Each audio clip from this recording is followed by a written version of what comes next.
Dahil po'y mahalihan mo at ipasalangin natin ang gawain ito na sa gawain ito'y matatapos na tayo pinitanaw lang patagumpayan na may dalaw-dala at may kalakalakas sa Panginoon na matatapos sa gawain ito na tayo ay hindi mahina, tayo ay hindi matamlay, hindi tayo wala tayong dala-dala dahil ang gawain ito nagbibigay ng pagtupan, nagbibigay ng kalakasan, nagbibigay ng pagmamahal sa ating Panginoon na kita ang pinagturuan ng Banal na Espiritu kung paano natuloy, kung paano ikilos sa bawat oras, sa bawat araw na pinagkaloob ng Panginoon sa atin.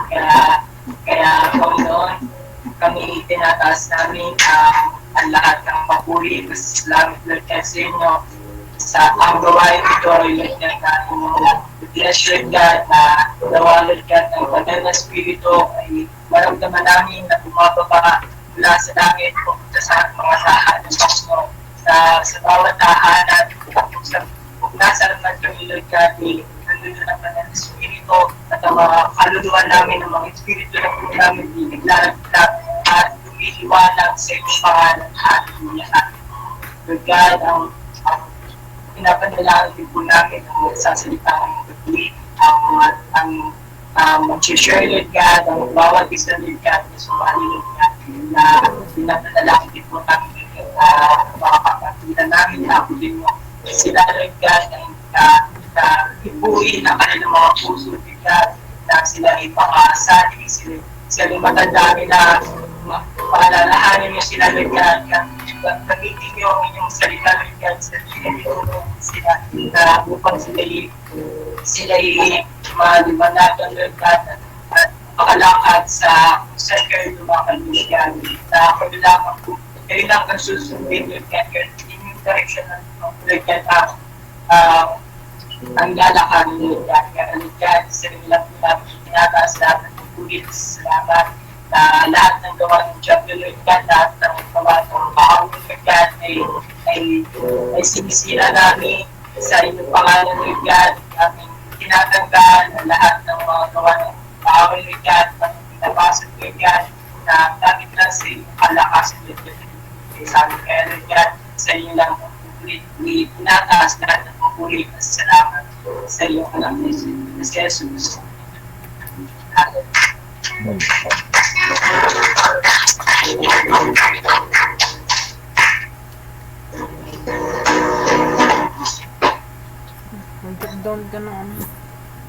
Okay, magandang gabi sa inyong lahat. Welcome muli sa ating pagsasama-samang pag-aaral ng salita ng Diyos. Pwede rin natin gawin na magpasalamat sa Panginoon ngayong gabi. Ipaabot natin sa Panginoon ang kanyang kabutihan sa bawat isa sa atin. Pwede tayong magpasalamat sa Panginoon bago tayo dumako sa ating pag-uusapan ngayong gabi. Okay, welcome sa mga pasasalamat sa Panginoon. Amen. Ako po'y mangunguna dahil ako'y tinulak ng Panginoon. Salamat dito sa inyong lahat na narinig niyo kung anong ginawa ng Panginoon sa akin. Na ako rin ang nagpatuloy na nagsasabi sa buhay na kung paano kikilos, kung paano gagawa sa bawat oras. Kaya pinapasalamat ko po sa Panginoon na ang tagumpayan na Bible study ng mga kabataan. Na tagumpay po ang Bible study ng mga kabataan. Amen. Hallelujah. Salamat po sa Panginoon. Nandito na po siya sabi natin nila. Hallelujah. So yun po. Nagpapasalamat po ako sa Panginoon sa mga ng lahat ng mga kabataan sa lahat ng kanyang pag-iisa. So yun lang po. Okay, meron pa? Okay, hallelujah. Magandang gabi sa bawat isa. Ako rin po ay nagtataas ng pangalan ng Panginoon. Papasalamat po ako sa Lord sa lahat ng biyaya niya sa amin, sa lahat ng pag-iingat at sa lahat ng ginagawa ng Diyos sa buhay namin. Salamat at yun nga po, answers prayer nga po at si Bani po ay nakapagsimulan ng trabaho noong kahapon po. Saka salamat po sa mga taong ginagamit ng Panginoon na kami po ay patuloy na padadalhan ng kanyang biyaya. Po, ang lahat po ay sa kalusugan naman ay patuloy ang pag-iingat ng Lord at praise the Lord. Ako po pala ay tuwang-tuwa at kahapon po ay nakausap ko yung kuya ko, napatanggap ko po siya. Bagamat siya po ay masyado kasing yung alam mo hindi mo siya maabot, pero ay hinuli ko agad siya, wala nang tanong-tanong, pinatanggap ko na agad. Tapos sabi niya, tanggap ko ng Panginoon. At tapos sabi ko, basta gayahin mo na lang ako at pray kita, ganon. Nung hama ako nag-pray, ay lasa ko siya ay paluha-luha din at tumahimik na wala kanyang kung ano ng mga dahilan. Tapos yun, sinabi ko sa kanya na, alam mo, sabi ko, mahal na mahal ka ng Diyos, ganon, yung inaantay ka lang ng Panginoon, na lumapit ka, kasi sabi niya, wala daw siya ng trabaho, walang ganon. Sabi ko, ang lahat ng iyon sa Diyos natin makukuha, kaya sabi ko, nandiyan lang sa iyo, alam, nakikita ka ng Diyos, mahal na mahal ka ng Diyos, sabi ko, inaantay lang ng Diyos na lumapit ka, kaya ako ito, praise the Lord, ang kanyang, yung parang, yung may ugali kasi siya na laging yung biro. So yun, nung gabing yun, nung tapos sila pag-pray, tumahimik, wala siyang nagawa. Sabi ng kanyang asawa, bakit tumahimik yan? Ako isang tuwa sa Panginoon. Yun, nabatanggap ko siya, nahuli ko siya kagabi. Kasi nga, pag sinachat ko lang siya, ayaw, hindi sinasagot. Pero, tinawagan ko siya. Tapos sabi ko sa kanya, pag-pray ko na gano'n. Wala nang ibang agad, sinalang ko siya agad. Sabi niya, pinangangaralan mo yata ako. Sabi ko, hindi kita pinangangaralan.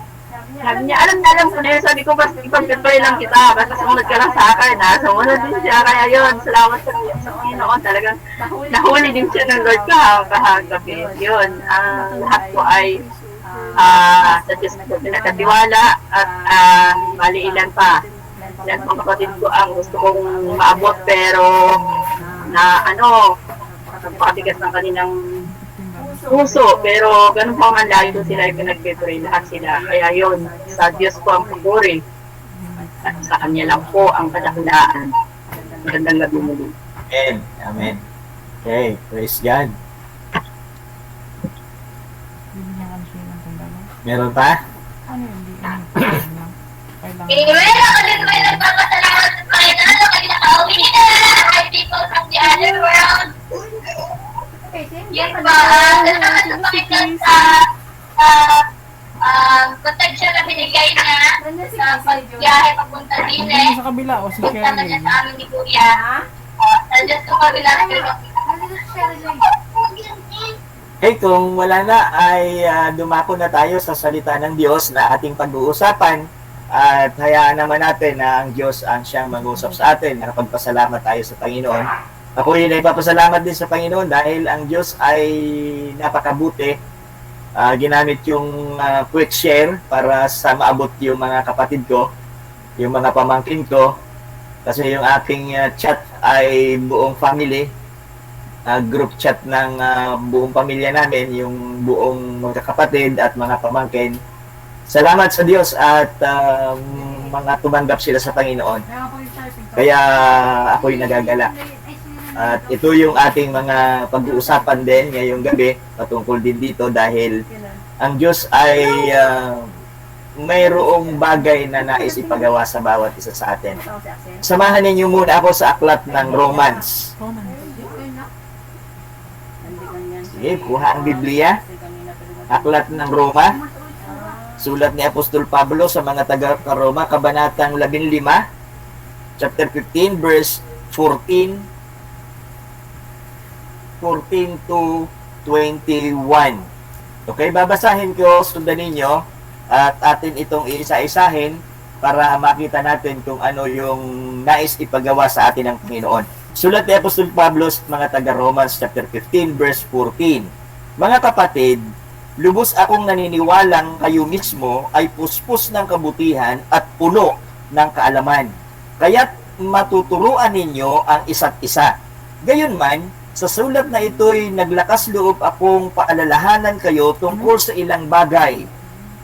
Ginawa ko ito dahil sa kagandahang loob ng Diyos sa akin upang maging lingkod ni Kristo Jesus at gumanap ng tungkulin gaya ng isang pari sa mga hintil. Ipinangaral ko sa kanila ang magandang balita ng Diyos upang sila'y maging handog na kalugod-lugod sa Kanya dahil sila ay ginawang banal ng Espiritu Santo. Kaya't sa pakikiisa ko kay Kristo Jesus, maipagmamalaki ko ang aking paglilingkod sa Diyos. Wala akong pinangangasang ipagmalaki kundi ang ginawa ni Kristo upang maakit ang mga hintil na sumunod sa Diyos sa pamamagitan ng aking mga salita at gawa, sa tulong ng mga himala at mga kababalaghan at sa pamamagitan ng kapangyarihan ng Espiritu ng Diyos. Kaya't mula sa Jerusalem hanggang sa Ilirico, ipinangaral ko ang magandang balita tungkol kay Kristo. Ang hangad ko'y ipangaral ito sa mga lugar na hindi pa nakikilala si Kristo upang hindi ako magtayo sa pundasyon ng iba. Subalit tulad ng nasusulat, makakakilala ang hindi pa nakakabalita tungkol sa Kanya, makakaunawa ang hindi pa nakakarinig tungkol sa Kanya. Tayo muna'y manalangin. Aming Diyos, kami po'y muling dumudulog sa inyo. Nais po namin humingi ng gabay, nais po namin humingi ng tulong sa inyong Espiritu na ipaunawa sa amin ang kahalagahan kung bakit kami o Diyos ay inyong pinili at itinalaga upang mga lingkod po ninyo. Kaya ngayon pong gabi, ang mga talata na amin pong pag-uusapan ay magbigay linaw kung sino po kami at ano ang aming gampanin bilang mga anak po ninyo. Tulad ni Pablo, ginawa niya ang kanyang responsibilidad bilang iyong lingkod. Salamat po sa gabing ito, sa patnubay at gabay, sa pangalan ng Panginoong Hesus. Amen. Amen. Ngayong gabi, pag-usapan natin, nung mga nakaraan ay pinag-usapan natin kung anong mga pwedeng gawin natin sa kapanahon. Ngayon naman, ay idudugtong natin yung mga gawain. Kung makikita natin dito sa ating binasa, ay patungkol sa mga gampanin o ginawa ni Pablo sa kanyang ministeryo na atin din namang susundan. Kung titingnan natin yung verse 14, ating isa-isahin, sabi doon sa verse 14, mga kapatid, lubos akong naniniwala, kayo mismo ay puspos ng kabutihan at puno ng kaalaman, kaya't matuturuan ninyo ang isa't isa. Pansinin ninyo yung huling phrase. Ang huling phrase ay nagsasabi, admonish one another. O mangagturuan kayo sa isa't isa. Ito'y mahalaga sa atin bilang mga mananampalataya. Kaya lang, yung sabi dito, bago ito mangyari, ay mayroong sinabi si Pablo na una, na dalawa. Yung salitang, puspos kayo ng kabutihan. Pansinin ninyo itong talatang ito. Bago tayo magturuan sa isa't isa, kailangang mangyari muna na ang bawat isa sa atin ay mapuspos ng kabutihan. No, kabutihan. Tingnan mo nga ang iyong katabi, kung ikaw may katabi. Okay, puspos gaya ng kabutihan. Okay, mahalaga yung puspos ng kabutihan dahil yung salita bago tayo magkaturuan sa isa't isa ay magawa muna natin ito. Kasi mahirap magturo na hindi naman natin nagagawa ito. Yun ang unang dapat mangyari sa buhay natin bago tayo magturuan sa isa't isa. Ano sabi? Puspos ng kabutihan. Ikalawa, ano pa? Na dapat taglayin natin, puno ng kaalaman. Iisang gansali natin ginagamit. Sa akin. Kasi yung King James Version, Akin po iba. iba ang salin. Iba may sapat na kaalaman. Okay, may sapat na kaalaman. Opo. Knowledge. Okay. Wisdom. Wala namang parang sapat na kaalaman. Andun sa isa ay, dinis akin ay puno ng kaalaman. Sa amin po. Merong kaunting light na pagkakaiba, pero yung puno at saka yung sapat, halos pareho naman. Sa madaling salita, yung paglilingkod natin sa Panginoon, yung ministry natin sa Panginoon, para maisakatuparan ito, kailangan natin ang dalawang katangian ito sa verse 14. Okay, ano-anong katangian ito? Goodness and knowledge. Ano? Goodness and knowledge. Okay, titingnan natin sa King James kung ano ang sinabi. Halos pareho ng sinabi dito sa akin. Dito'y pinuspos ng lahat ng kaalaman, mga puspos. Sa madaling salita, bawat isa sa atin na naglilingkod sa Panginoon, ito yung dapat nating maakin, na mapuspos tayo ng kaalaman at ng sabi dito ay kaalaman at kabutihan. Yun ang una sa verse 14. Ngayon, pagdating naman sa verse 15, ang sabi doon, ngunit sinulatan ko kayo ng may dakilang kalayaan na bilang paalaala sa inyo dahil sa biyaya na sa akin ay ibinigay ng Diyos. Pansinin ninyo yung huli-uling talata. Anong sabi? Sige, pwede ninyong buksan ang inyong... Anong sabi doon sa huling talata? Ginawa ko ito dahil sa gandang loob ng Diyos sa akin. Anong dahilan bakit sumulat si Pablo sa mga taga-Roma? Dahil? Dahil ang gandang loob yung pinagdalong sa kanya, Panginoon. Okay. Dahil sa kaloob, dahil sa biyaya. Sabi dito sa akin, sa biyaya. Gayunman, sa sulat nito, yung klaseng loob ako, alalahanan kayo tungkol sa ilang bagay. Ginawa ko ito sa kasagandahang loob ng Diyos sa akin. Sa King James Version ay dahil sa biyaya na sa akin ay ibinigay ng Diyos. Ngayon, pansinin ninyo na kung paano naranasan ni Pablo yung grace, yung biyaya ng Diyos. Ito ang nag-udyok sa kanya na gawin yung mga bagay na ipinagagawa sa kanya ng Panginoon. Ibig kong sabihin, dapat muna nating maranasan yung kagandahang loob o biyaya ng Diyos na kung saan ay libre namang ibinigay ng Diyos sa atin. Ibig sabihin, assurance of salvation.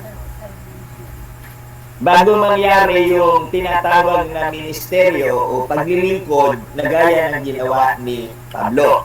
Ang sabi dito sa aking sa verse 16, okay, susundan ninyo ako. Doon sa verse 14, may dalawang bagay tayo dapat mangyari. Ano yung una? Magkaroon tayo ng kabutihan. Kaalaman. Sa 15 ay biyaya. Okay, meron tatlong bagay. na dapat natin ma-guess. Dahil pagdating doon sa verse 16, ang verse 16 ay nagsasabi, dahil doon sa biyaya, yung sunod doon, dahil sa biyaya na sa akin ay binigay ng Diyos, upang ako'y maging ministro ni Kristo Jesus sa mga Hentil. Okay. Kaya pala, binigyan si Paul ng biyaya para siya maging pare o maging ministro ni Kristo sa mga Hentil. Okay. Sa madaling salita, lahat ng blessing, yung kabutihan, yung kaalaman, at yung biyaya, lahat ng yon, ang gustong mangyari ng Diyos ay para sa magkaroon tayo na maging lingkod ni Kristo Jesus. Yung ba tatlo nakuha nyo? Ibig sabihin, kagaya ni Pablo, sa verse 16, ito ang sabi, upang maging lingkod ni Kristo Jesus. Sa madaling salita, kapag puspos, puno ka ng kabutihan, ng kaalaman, ng biyaya, ang resulta niyan, ikaw ay upang maging lingkod ni Kristo Jesus. Okay ka sa inyo na kayo maging lingkod ni Kristo Jesus? Okay, maging lingkod ni Kristo Jesus. Mahalaga ito. Sa madaling salita, bawat isa sa atin ay pwedeng maging lingkod ni Kristo Jesus. Anong dahilan? May sunod na phrase, may sunod na talata. Ang sabi doon, upang gumawa Sa kanila ang magandang balita ng Diyos upang sila ay maging handog na kalugod-lugod sa Kanya. Dahil yun ang dahilan. May dahilan kung bakit kailangan yung lahat ng yun ay makuha natin at naging lingkod ng Diyos ay may dapat tayong gampanan. Ano dapat natin gampanan? Bilang mga lingkod ng Diyos, gumanap ng tungkulin gaya ng isang pari sa mga Hentil. Kasi yun ang ministry ni Paul. Kasi sila mga kung inyong babalikan, si Pablo sinugo ng Diyos para sa mga Gentiles. Sina Pedro sinugo ng Diyos para sa mga Diyos, sa mga Hudyo. Sa madaling salita, si Pablo nakapokus siya sa pagmiministeryo sa mga Hentil. Ganun din naman sa atin. Mayroon din tayong kanya-kanyang kakayanan para mag-focus sa mga ministeryo sa iba't ibang uri ng grupo ng tao. Si Pablo may target group. Ang target group niya ay Gentiles. Ikaw kaya? Ano kaya yung pinaabot sa iyo ng Panginoon? Pwedeng makakuha ng ilang pananalita sa inyo, saan kayo sinugo? Kanino? Kung si Paul ay sa Gentiles, ikaw? Sa mga klase. Eh, iba yung group na yan. Kasi nga yung kaklase ninyo, hindi naman talaga namin kaya abutin. Ang kaya namin abutin, yung kagaya din namin. Okay, tama yun. O, ano pa? Ano yung target group mo? Kung si Pablo ay may target group na Gentiles, ikaw, ano ang target group mo? Family. Sabi ni Kayla ay mga kaklase. Nawa ay mangyari ito. Okay, sino pa? Family ko, mga family. Okay, family. Yes, family. Target group. Dahil mayroon tayo dapat talagang gampanan. Pastor, kaya nga lang tayo, napakaganda ng quick share. Isipin ninyo, kahit na nabahaginan ko ng personal ang aking pamilya, dahil sa quick share ay sa atas ay talagang yung group chat ay pinuno ko. nakakontak ako ng dalawa, dire-diretso na. Okay. Kaya makikita natin, bawat isa sa atin ay mayroong ipinapaabot ng Diyos na kaluluwa. Sa iyo, anong grupo ang ipinaabot sa iyo ng Diyos? Kasi tumula tayong target group, hindi natin magagampanan yung pagiging lingkod ni Kristo Jesus. Ibig sabihin ng lingkod, tayo yung tatrabaho ng mga dapat gawin pinagagawa sa atin. Mayroon kagang target group na gustong maabot? Any suggestion, comment, or anong pwede? Ano pang gusto mong maabot na grupo? Close friends. Tendera? Tricycle driver? Professionals? Ano pa ang gusto mong abutin ng grupo? Anong target ng grupo? Sabi ni Kayla, lumang na klase. Sabi ni Steros, family. Ikaw, ano baka meron kang ibang gustong maabot pa? Ano na pwede mong targetin na grupo? Close friends. Narito po kay Donna. Kapitbahay. Ayun, kapitbahay. Oo, kapitbahay. Grupo din yan. Kapitbahay, ilan din yan, marami din yan. Okay. Kaya, makikita natin. Okay, sige, meron pa? Tropa. Kaibigan. Kaloko. Ayan, o. Marami pwede tayong matarget na grupo para maipahayag natin, makita sa atin yung pagiging kabutihan natin, kaya pinuspos tayo ng Diyos ng kabutihan, kaya pinuspos tayo ng Diyos ng kaalaman, kaya tayo pinuspos ng Diyos ng biyaya upang maging lingkod niya, at kapag tayo naging lingkod niya, may gagampanan tayong tungkulin, na tayo may mga grupo na dapat abutin. At may layunin ang Diyos kung bakit kanya iniligtas. May purpose. Kung si Pablo may purpose, bakit ang Panginoong Jesus ay nakatagpo niya sa daan ng Damascus, may purpose ang Panginoong Jesus sa kanya. Ikaw rin naman, ako rin naman, ay mayroong layunin ng Diyos kung bakit tayo ay kanyang pinuspos ng kaalaman at kabutihan at ng kanyang biyaya. Para, ang una, ang sabi dito ay, sa verse 16, ipangaral po sa kanila ang magandang balita ng Diyos. Yun ang purpose kung bakit tayo ay narito. Yung target group natin, anong purpose ng target group? Anong purpose na yung, anong purpose mo doon sa target group? Simple. Yun. To proclaim the gospel of Christ. May target group tayo, pero hindi naman natin ipinapahayag yung gospel, wala rin silang kaligtasan. Kasi, pag hindi natin ipinahayag sa kanila, kasi mayroong dahilan ng Diyos kung bakit si Pablo, kung bakit sinabi niya, ipahangarap ko sa kanila ang magandang balita ng Diyos, anong rason niya? Upang yung sunod na phrase.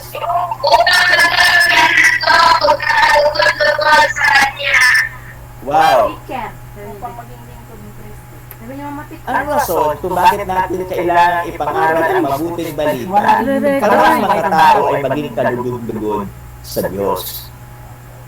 Paiharap natin ang mga tao na karapat-dapat. Kasi kung hindi natin gagawin ito, paano sila? Kung hindi natin ipangaral, kung hindi natin yung target group natin, hindi natin ipangaral ang mabuting balita, halimbawa, ang target mo ay pamilya. Alam naman natin sa buong pamilya natin, hindi pa sila tiyak sa kaligtasan. Gaya nga ng aking tanong, yung kagaya ng tanong sa quick share. Ang sagot ay hindi. Aba, ay nakakalungkot naman kaya mga pamangkin ko, hindi daw. O, kailangan kong i-share ang gospel sa kanila, kailangan kong sabihin sa kanila at patanggapin sila sa Panginoon. Kasi sila din yung target ko ngayon, sila yung target group ko, yung buong pamilya. At nagagalak ako dahil nga mayroong group chat ang buong pamilya, doon ko sila inaabot. Kaya makikita natin, purpose ng calling ng bawat isa sa atin ay to proclaim the gospel of Christ. Yun ang ating kung si Pablo, kaya siya tinawag sa hintil, sa mga hintil, para sila ay pahayagan ng mabuting balita tungkol kay Kristo. At maraming nakatanggap sa Panginoon ng mga hintil. Kasama tayo sa naligtas na hintil dahil kabilang tayo sa mga Gentiles. Hindi tayo mga Hudyo. Okay, tuloy natin ang basa. Kung titingnan natin sa verse 19, ang sabi doon, sa tulong ng mga himala at mga kabawalagan at mga sa pamamagitan ng kapangyarihan ng Espiritu ng Diyos, kaya mula sa Jerusalem hanggang Illyricum, ipinangaral ko ang magandang balita tungkol kay Kristo. Kung may target group, may target place din. Okay, may target group tayo, may target place din. Sabi ni Jonah, kapitbahay. Okay, target place din yan. Makikita natin yan. Target place. Si Pablo, ipinangaral niya ang magandang balita tungkol kay Kristo sa Jerusalem hanggang sa Illyricum. Illyricum. Kung makikita natin, yun ang naging naabot ni Paul sa kanyang ministeryo, sa pagkatawag sa kanya. Ikaw, anong place? Kung wala tayong target place, wala tayo rin maaabot. Bukod sa target group, may target place din. Anong target place? Pwede natin gawin, Pastor. Wala tayo, pwede natin abutin sila sa iba't ibang lugar. Ayan. Sige. Dahil daw po lockdown through internet po, sa group chat po, sa mga klase, sa school, sa kaibigan ko, group chat po. Group chat. Oo, group chat. Pwede. Medyo mahirapan niya tayo sa target place dahil nga bawal pa.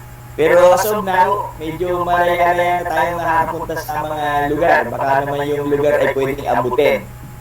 Okay.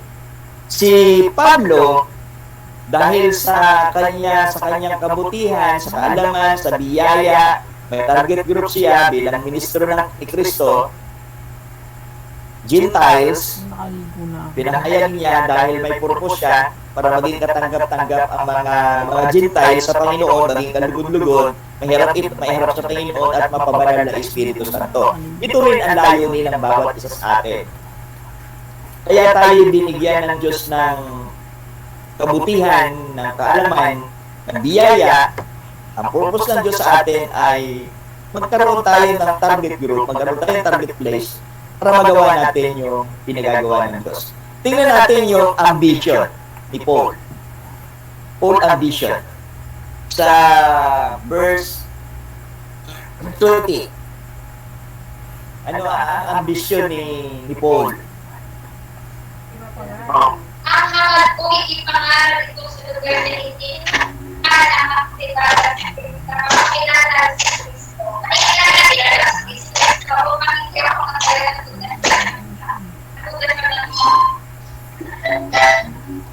Okay, ang hangarin, ang ambition ni Paul ay ipangaral ang mabuting balita, ipangaral sa mga lugar na hindi pa nakikilala si Kristo. Bukod sa target group, target place, target din niya yung mga tao na marami pang hindi nakakakilala sa Panginoon. Ang ambition niya, ang gusto niya mangyari, ipangaral ang mabuting balita kung saan si Kristo ay hindi pa nakikilala. Kung saan si Kristo ay hindi pa nakikilala. Ito na yung time natin ngayon na malayo na abot ng ating internet, na malayo na abot ng ating social media. Pwede nating abutin ngayon yung mga tao na hindi pa natin naabot dati by social media. At dahil doon, si Pablo naging matagumpay sa kanyang ministeryo dahil sa kanyang ginawa sa ministeryo ibinigay sa kanya ng Panginoon. Ako'y naniniwala, bawat isa sa atin ay mayroong ipinagagawa ang Diyos. At may mga lugar na nakalaan para sa atin. May mga tao talaga sa atin lang talaga tayo talaga ang kailangan magamit ng Diyos para sila'y makakilala. Baka yung lagi mong nakakausap, sila kaya pala lagi mong kausap ay sila yung taong target mo. Na siya ay pinakilala sa iyo ng Diyos para abutin ng gospel. Kaya sila naging kaklase mo, kaya sila naging kaibigan mo, sila pala yung target. Sila pala yung ipinakilala sa iyo ng Diyos para abutin at ipahayag ang mabuting balita ni Kristo. Ang atin namang tungkulin lamang ay ibahagi. Wala tayong kapangyarihan na i-convert ang tao. Wala tayong kapangyarihan na ang tao ay iligtas. Ang Diyos ang nagliligtas. Ang ating trabaho, ipangaral ang mabuting balita tungkol kay Kristo. Kasi minsan kaya tayo nabibigatan. Iniisip natin na tayo yung nagko-convert sa tao. Tayo ang nagliligtas sa tao. Wala tayong kapangyarihan para iligtas ang tao. Para i-convert sila sa kaharian ng Diyos. Ang ating trabaho, abutin natin yung target group. Ipangaral ang salita ng Diyos. At pag naipangaral natin, nasa kanila kung sila itatanggap sa Panginoon. Ang responsibilidad lang natin, ang pananagutan natin, ipahayag ang mabuting balita sa kanila. Okay? Kaya ngayong gabi, ito yung salita ng Diyos ating pinag-usapan. Ang paglilingkod ni Pablo. Tayo rin naman ay mayroon ding paglilingkod sa Diyos. Kaya balik-balikan ninyo yung mga talata at mayroong pang sasabihin sa inyo ang Panginoon tungkol dito. Okay, mayroong tanong? Mayroong tanong. Naunawaan? Thumbs up. Naunawaan?